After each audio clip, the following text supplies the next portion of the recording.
What's up everyone, Ricky here with GSMarina.com, and this is the Huawei Mate 9. Is Huawei's flagship phablet ready to hit the US?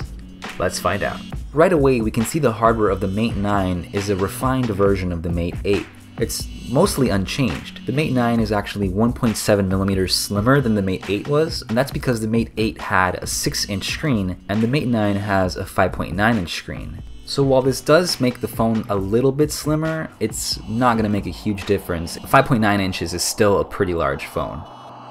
The corners on the Mate 9 are a little bit more rounded than the Mate 8s were, and besides that, the Mate 9 has excellent attention to detail. The chamfers, the clicky buttons, and the curved back is pretty much unchanged from the Mate 8. But anyway, if it ain't broken, why change it? Huawei's done a great job with the build quality and design of the Mate 9. Now, the Mate 9 is the first Huawei phone with Nougat out of the box, and that features their brand new EMUI 5.0. It does feature better visuals, there's no more teal, that white and blue contrast looks great, the settings look great, the quick toggles are so much better now. Split screen is integrated into Android, and there's useful tools for professionals as well, like there's App Twin. If you use 2 SIM cards and you want 2 WhatsApp accounts, you can do that with this phone. Now, the software in general takes a lot of inspiration from iOS, but Huawei was gracious enough to give us the option for an app drawer, so thank you, Huawei. We appreciate it. Notifications, on the other hand, are just terrible on the Mate 9. There's no icons at the top row of your notification shade, it's just a number.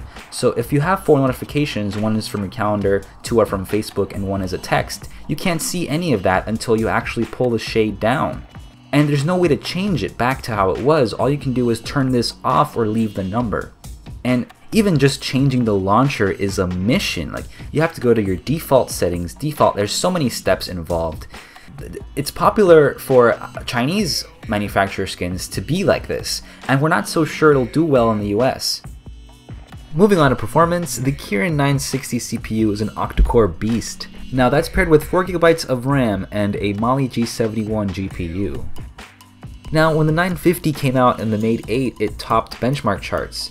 And we're happy to see that the 960 does that again as the best performing Android CPU on Geekbench 4 in the multi-core test. The Mate 9 will handle anything you throw at it, there's no lag, no stuttering, and games look great on the colorful display.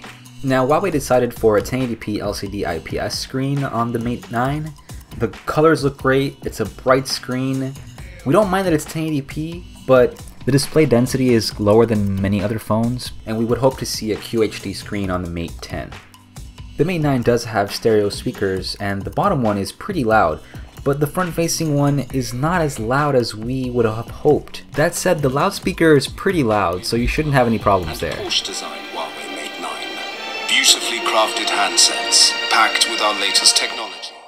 So next up is battery life. Now, Huawei promised 2 full days of battery usage off its 4000 mAh battery. And we're happy to report that the Mate 9 scored 82 hours in our endurance tests. And a great way to complement battery life is with great charging.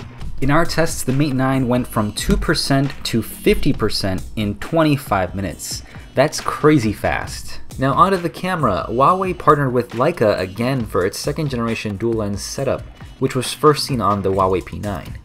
Now there are 2 sensors on the back, both of which are optically stabilized.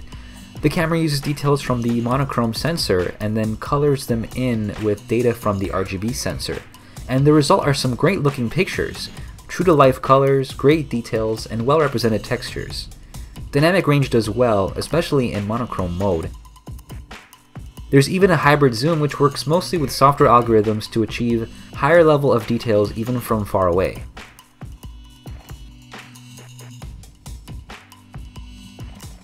Low light shots look great, and HDR mode helps to boost the shadows up a bit, but we still feel like the Google Pixel took better photos at night. There's also a wide aperture mode which looks cool but isn't really perfect when you look at it from up close. The Mate 9 records great 4K video. Colors are great and details are crisp, but like many Android phones, 4K recording doesn't have image stabilization. But the 1080p videos do have it, and the stabilizer works pretty well. So where does that leave us with the Mate 9?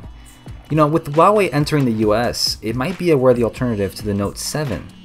And if you care about a large screen, long battery life, and premium hardware, and you don't mind the lack of proper waterproofing, this could be the phone for you. EMUI 5 is packed with features, and if you can learn to live with EMUI's imperfections, then you'll have a great time with the Mate 9. For more information regarding the Mate 9, you can check out our full written review at gsmarena.com.